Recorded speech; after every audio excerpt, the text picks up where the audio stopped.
कहानी है उस गांव की जहां बारिश 3 साल से नहीं हुई थी। धरती प्यास से फट रही थी और लोग उम्मीद से। गांव का नाम था कुल्हरिया, जहां अब सिर्फ सूखे खेत, टूटे कुएं और चटकती जमीन बची थी। पर इस गर्मी में सिर्फ मौसम ही नहीं, कुछ और भी जल रहा था। एक राज, एक ऐसा राज जो हवा में तैर रहा था लेकिन कोई देख नहीं पा रहा था।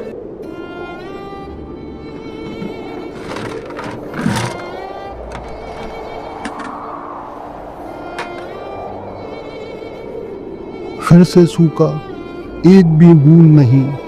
कितनी बार बोला प्रधानी से नया कुआं खुदवाओ, कुछ करो, पर यहाँ सबको सिर्फ बोर्ड चाहिए। अब गुड़िया को क्या पिलाऊंगा? मेरी बेटी दिन पर दिन कमजोर होती जा रही है। हे भगवान, ये गर्मी कब खत्म होगी?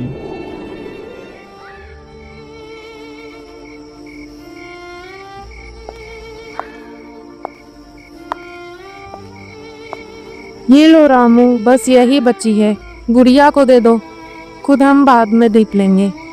मैं कल फिर नदी की ओर जाऊंगी, शायद वहाँ कुछ बचा हो, पर मैं डरती हूँ रामू, इस बार की गर्मी कुछ अजीब है, जैसे कोई देख रहा हो छुपकर।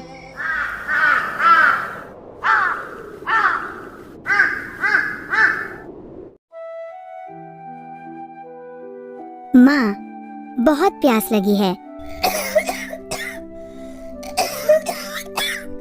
मेरे गले में कांटे लग रहे हैं माँ। पापा कहाँ है माँ? क्या बारिश कभी नहीं आएगी माँ? हमेशा इतनी गर्मी ही रहेगी क्या माँ? गुड़िया की प्यास, रामू का गुस्सा, सीमा का डर सब बढ़ता जा रहा था। लेकिन ये गर्मी सिर्फ मौसम नहीं थी, ये कोई सजा थी, और इस सजा की वजह गांव के किसी अपने ने ही बनाई थी। कुल्हरिया गांव में कुछ ऐसा हुआ था जिसे सबने भुला दिया था, लेकिन प्रकृति ने नहीं। कहानी अब वहीं से शुरू होती है।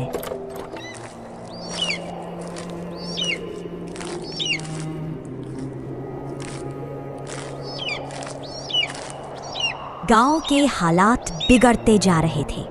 पानी खत्म, जानवर मर रहे थे और लोग एक दूसरे पर शक करने लगे थे।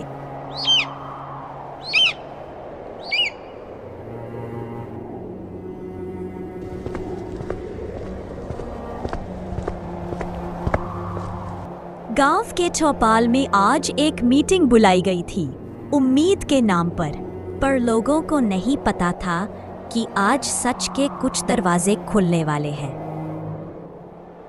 देखो भाइयों और बहनों, हम सब एक ही गांव के हैं। ये सूखा भगवान की मर्जी है, इसमें कोई साजिश नहीं है।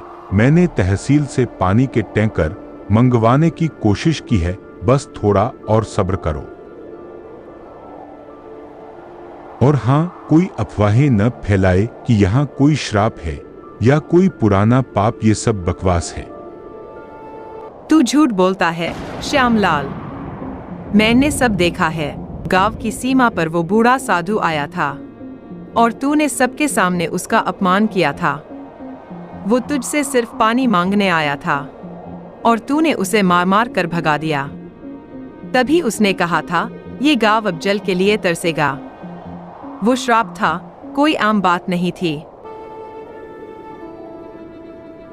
अगर ये सच है तो फिर हमने क्या बिगाड़ा है? क्यों हमारी गुड़िया प्यास से तड़प रही है?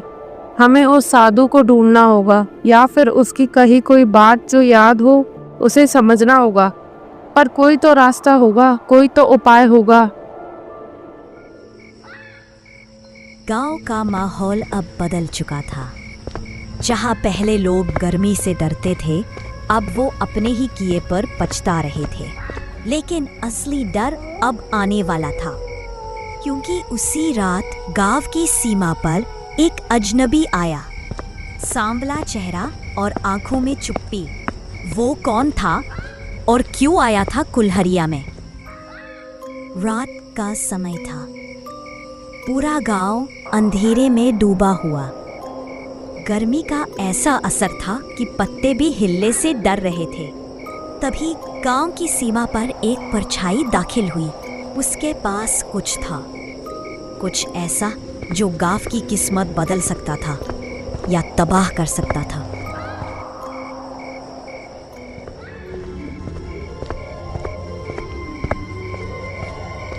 ओ बबली, बकरी कहाँ चले गई रे?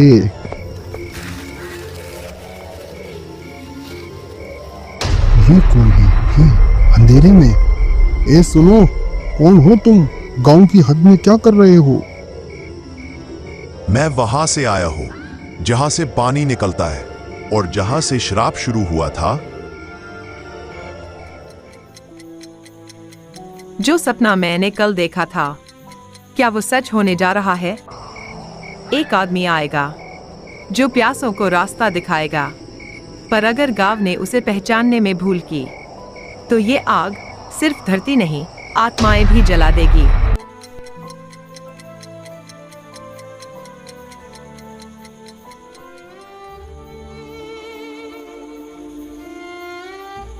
हाँ के खोल मेरी बच्ची, तेरी माँ तुझे यूं हारने नहीं देगी।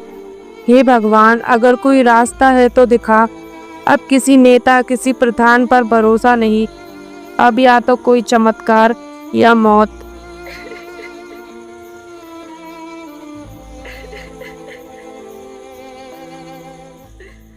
अजनबी गांव में दाखिल हो चुका था। रामू उसे देख चुका था। बिजली काकी को सपना आ चुका था और सीमा ने उम्मीद छोड़ दी थी। पर असली रहस्य अब खुलेगा, क्योंकि अजनबी के पास है एक पुराना बर्तन जिसे श्राप का पात्र कहा जाता है।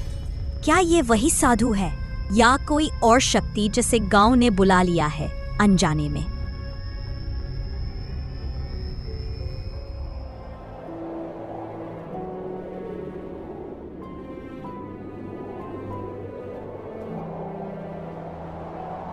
तुम सब मुझे पहचानते नहीं, लेकिन मैं जानता हूं इस गांव का अतीत। 25 साल पहले इस गांव के लोगों ने एक साधु को अपमानित किया था। उस साधु ने कुछ नहीं कहा, बस एक पात्र यहां छोड़ गया, श्राप का पात्र। जब तक गांव का सबसे निर्दोष बच्चा इस पात्र को छूकर प्रार्थना नहीं करता, सूखा और दर्द बना रहेगा। कौन था वो साधु? बताओ। जब हमने कुछ गलती नहीं किया तो हमारी बच्चियों को सजा क्यों? ये अन्याय है। वो साधु मेरा पिता था और मैं उसका बेटा, जो लौटा है न्याय के लिए, बदले के लिए नहीं। अब फैसला तुम्हारे हाथ में है। माँ, मुझे पानी चाहिए।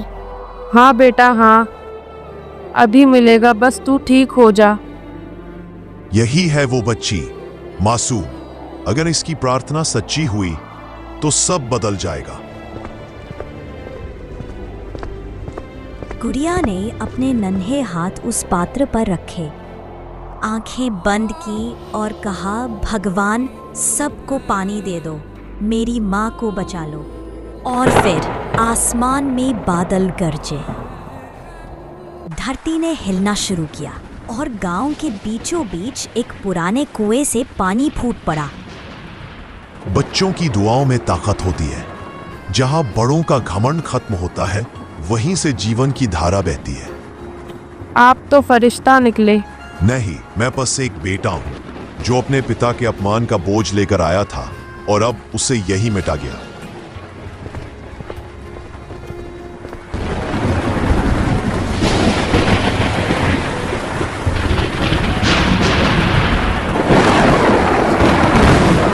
गर्मियां तो आती जाती है, पर जब इंसान अपने कर्मों का भार भूल जाए तब धरती भी रोने लगती है। प्रकृति तभी मुस्कुराती है जब इंसान पश्चाताप करना सीख जाता है। आपको ये स्टोरी कैसी लगी दोस्तों? मुझे कमेंट बॉक्स में जरूर बताएं, और आप किस टॉपिक पे स्टोरी सुनना पसंद करेंगे ये भी मुझे जरूर बताएं।